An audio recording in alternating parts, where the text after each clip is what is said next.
तो हरपाल नाम के एक भक्त थे भगवान के, खूब भजन करते थे, खूब साधना करते थे, नाम जप करते थे, कथा सुनते थे, लेकिन वो ब्याह नहीं कर रहे थे। क्यों? उनकी इच्छा थी कि जैसा मैं भजन करता हूं, जैसी मेरी भक्ति है, जैसा मेरा भाव ठाकुर जी के प्रति है, ऐसी कन्या मिले तो मैं ब्याह करूंगा, नहीं तो जीवन भर ऐसे ही रहूंगा।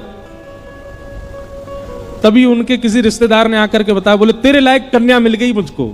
तो हरपाल जी बोले क्या क्या गुण है उस कन्या का? बोले उस कन्या ने शर्त रखी है, मैं उसी से ब्याह करूंगी जो रोज 1000 संतों को प्रसाद पवाता हो। हरपाल जी बोले अब तो मुहूर्त भी नहीं निकलवाना, कल ही ब्याह करवा दो मेरा। ऐसी कन्या से तो मैं बिना मुहूर्त के ब्याह करूं। मुहूर्त कन्या ने शर्त रखी, हरपाल जी हम आपसे ब्याह तो कर रहे हैं पर हमारी शर्त मंजूर है ना, रोज 1000 संतों को प्रसाद पवाना पड़ेगा। बोला मैं निश्चित करूंगा, आप ब्याह कर लो। और ब्याह हो गया। हरपाल जी रोज 1000 महात्माओं को प्रसाद पवाते।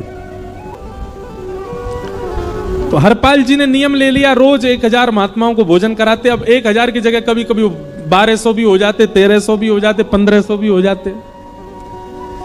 लेकिन हरपाल जी करते कुछ नहीं थे, कमाई का कोई जरिया नहीं था, केवल दादा परदादाओं की पुश्त से जो उनके पुश्तैनी धन था उसी को ही खर्च करते जा रहे थे। 1 साल तक बढ़िया चला, 1.5 साल बढ़िया चला, लेकिन 1.5 साल बाद धीरे धीरे धन खत्म होने लगा। जैसे ही धन खत्म होने लगा हरपाल जी बड़ी चिंता में आ गए, क्या करें। पत्नी को नहीं बताते थे, क्यों? बोले इससे तो शर्त लगी, इसको क्यों बताऊं अपना दुख, इससे तो शर्त मेरी यही शर्त थी कि रोज 1000 संतों को भोजन कराना। तो हरपाल जी ने बाहर जाते और दुकानदारों के यहां से जाकर के कर्जा लेने लगे। वो पुराने संपन्न थे तो किसी ने कर्जा देने से मना भी नहीं किया, सब देने लगे, बोले ले जा। इतना कर्जा कर लिया, 6-7 महीने तक कर्जे में भी उनके संत सेवा बंद नहीं हुई। 6-7 महीने बाद मांगने वालों ने मांगना शुरू किया, बोले हमारा दो, हमारा दो, हमारा दो। किसी का नहीं दे पाए तो पूरे नगर में ये हो गया कि भैया हरपाल जी अब पहले जैसी स्थिति में नहीं है, कर्जा इनको देना बंद करो, ये देते ही नहीं है पैसा लौटा करके। सब बिगड़ने लगा, धन नष्ट हो गया, इज्जत चली गई, लेकिन उनकी संत सेवा नहीं रुकी, रोज संत सेवा करते। एक दिन मन में विचार करने लगे, अब क्या करूं, अब तो मुझे कोई कर्जा भी नहीं देता, गहने भी सारे बिक गए, धन भी सारा खत्म हो गया। तो हरपाल जी ने मन बनाया कि मैं चोरी करूंगा, और चोरी करके ठाकुर जी, आप लोग मत करना ऐसा, चोरी करूंगा। हरपाल जी चोरी करने जाने लगे, लेकिन हरपाल जी का नियम था कि वो किसी के धन की चोरी नहीं करते थे। संपन्न लोगों के घर में जाते थे और उनकी रसोई घर की सामग्री चुरा लाते थे, चीनी, दाल, आटा, चावल, मूंग, नमक, मिर्च, ताकि भंडारा हो जाए सवेरे। इस प्रकार महाराज चोरी होने लगी, एक घर की हुई, 2 घर, अब तो हल्ला होने लगा, बोले कि घरों की सामान राशन चोरी हो जाता है। वो बड़ा विचित्र चोर है, धन नहीं चुराता है, राशन चुरा के भागता है। ऐसी चोरी होने लगी महाराज। अब तो लोगों ने अपने अपने घरों में पहरेदारी शुरू कर दी कि चोरी ना हो। तो हरपाल जी को और दिक्कत होने लगी, क्या करें, कैसे करें। धीरे धीरे हरपाल जी इस स्थिति में आ गए कि अब संपन्न लोगों के यहां उन लोगों को ढूंढते जो ना कभी संत सेवा करते ना वैष्णव सेवा करते, और उन लोगों के यहां जाकर के थोड़ा बहुत धन चुरा लेते, स्वर्ण चुरा लेते। करना कुछ नहीं, अपना घर नहीं बनाते थे, बसाते थे, संत सेवा करते थे। ठाकुर जी रीझ गए हरपाल से। ठाकुर जी बोले देखो ये सब चोरी कर करके और मेरे संतों को पवा रहा है। ठाकुर जी बोले इस पर अनुग्रह करने जाना। रुक्मणी जी एक सेठानी बन गई, ठाकुर जी सेठ जी बन गए, और दोनों ने मन में विचार किया कि हरपाल जी को दर्शन देना है। और यहां हरपाल जी की स्थिति क्या थी, अब संत सेवा के लिए कहीं से भी धन नहीं मिल रहा था। तो हरपाल जी एक मार्ग पर जाकर के बैठ गए और सोचने लगे कोई धनवान यहां से निकलेगा तो उसको लूट लूंगा और लूट के भाग जाऊंगा, सारा धन संत सेवा में लगा दूंगा। तभी उस मार्ग पर कोई और तो आया नहीं, ठाकुर जी सेठ बन करके आ गए। और महाराज खूब सारे गहने पहन करके, पाग बढ़िया सोने की जड़ाऊ पाग पहन करके, ऐसे वस्त्र पहन करके और छम छम करते चलते आ रहे हैं। उन गहने ही बज रहे हैं ठाकुर जी के।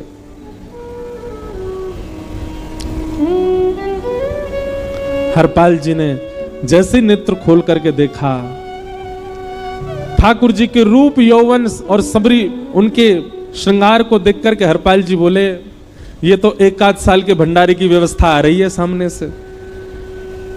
इतने में ही सेठानी जी रुक्मणी जी भी आई। उनको ओहो, ये तो कम से कम 5-10 साल की व्यवस्था आ रही है। अगर ये दोनों लूट लिए जाएं तो 10 साल चोरी नहीं करनी पड़ेगी। देखो कितना धन संपन्न। हरपाल जी के बगल में जैसे ही ठाकुर जी पहुंचे, हरपाल जी बोले, भैया जय श्री कृष्ण, प्रणाम। ठाकुर जी तो नाराज हो गए। क्या भगवान का नाम बोलता है सुबह सुबह? तुम सब लोग बड़े पाखंडी हो, ढोंगी हो। और हमने सुना इस गांव में एक रहता है, वो चोरी डकैती करता है और फिर कहते हैं संत सेवा करता है। ऐसी काय बात की चोरी? भैया करता तो चोरी है, भली उससे भली संत सेवा करता हो। नाम उसका हरपाल है, हम सब जानते हैं। भगवान का नाम मत लो हमारे सामने।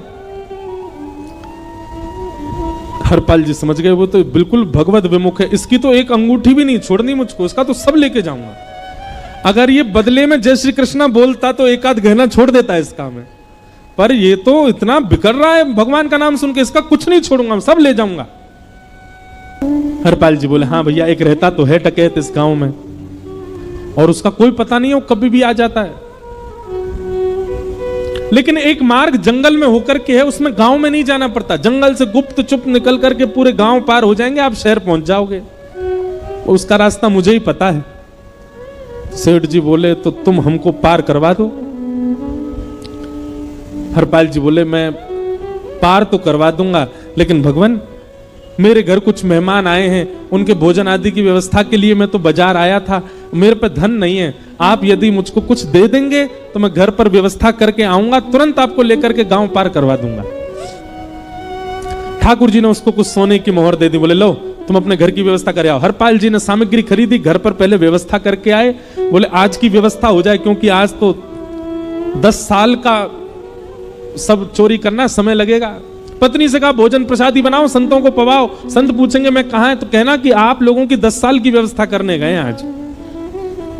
हरपाल जी लौट करके आए और सेठ जी से कहा, आइए आइए, चल दीजिए मेरे साथ और हमारे संगी चलना बिल्कुल। ठाकुर जी रुक्मणी जी चलने लगे। जैसे ही विहंगम जंगल में पहुंचे, भयंकर भयावह जंगल, बीच जंगल में जैसे ही पहुंचे, हरपाल ने पीछे मुड़ करके देखा, दोनों चले आ रहे हैं। तुरंत महाराज वो तो अपने रूप में आ गया, शेर की तरह गर्जना करने लगा, अपनी लाठी धर दी सामने और अपने सिर का स्वाफा निकाल करके सामने बिछा दिया। भगवान जो सेठ जी के रूप में आया, भगवान बोले, भैया ये क्या कर रहे हो? बोले, मैं ही हरपाल हूं। सारे सामग्री निकालो, डाल दो यहां पे, एक चीज भी मत छोड़ना, नहीं तो तुम जानते नहीं हो तुम्हारा क्या करूंगा। ठाकुर जी तो थर थर कांपने लगे। रुक्मणी जी बोली, देखो कैसा नाटक कर रहे हैं। भगवान तो मन की सब समझ जाते हैं, कौन ही मारने, वो तुम भी कांपो क्यों? बोले, भक्त है भैया, ये हमारो भक्त है। अनुब्रजाम में हम नित्यम पूये ये तन्य रेणु भी। इसने हमारे लिए सब गवा दिया, हमारे वैष्णव संतों के लिए सब लुटा दिया।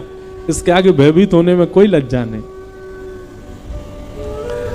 लक्ष्मी नारायण दोनों कांप रहे हैं और हरपाल कह रहा, सब निकालो। ए सेठानी जी, कान के कुंडल उतारो।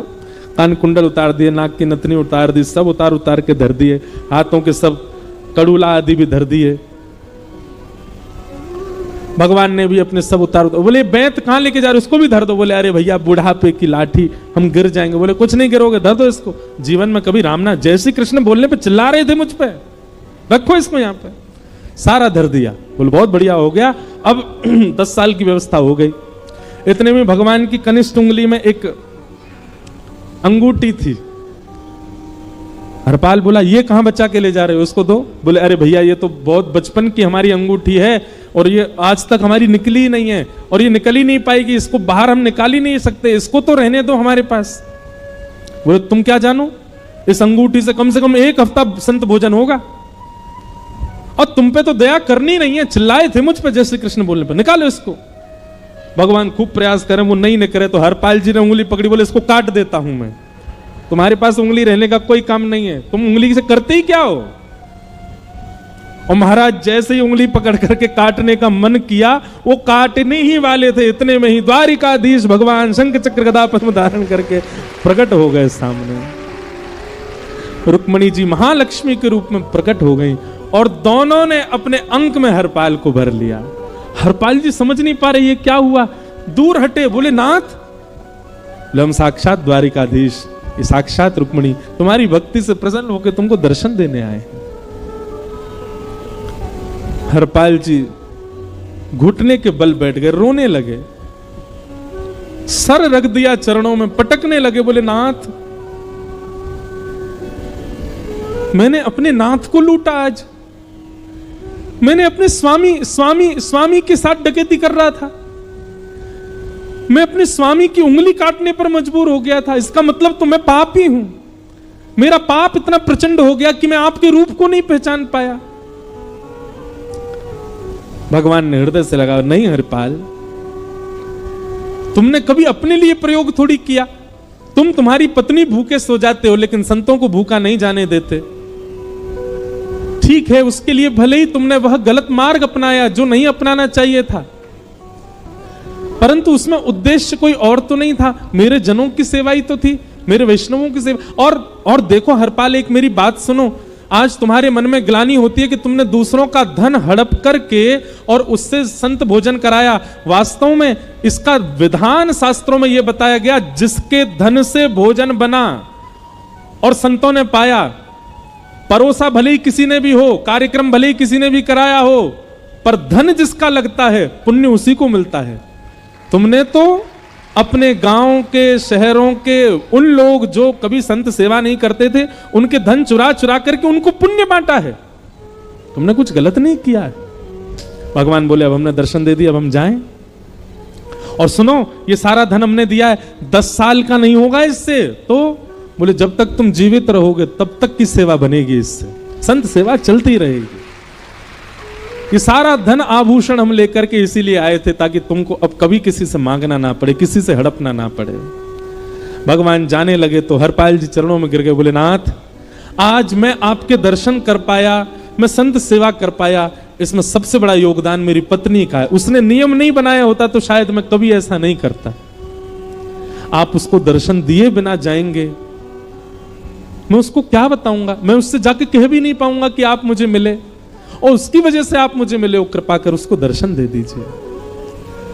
ठाकुर जी बोले ठीक है। तुरंत लक्ष्मी नारायण भगवान ने छोटे छोटे बालकों का रूप धारण कर लिया और हरपाल जी की गोद में बैठ गए, और हरपाल जी अपनी गोद में लेकर के ठाकुर जी को घर पर आए और आकर के अपनी अरे सुनो देखो कौन आए हैं। जैसे बाहर आकर के देखा तो नन्हे से ठाकुर जी, नन्ही से रुक्मणी जी गोद में बालकों की भांति बैठे हैं। बोले अरे इतने सुंदर सुंदर बालक। बोले बालक नहीं है, ये साक्षात जगन्नाथ भगवान, साक्षात रुक्मणी जी, साक्षात द्वारिकाधीश हैं। तुरंत ठाकुर जी अपने रूप में प्रकट हो गए और दोनों दंपति को दर्शन दे करके भगवान वहां से प्रस्थान कर गए। बोलो भक्त वत्सल भगवान।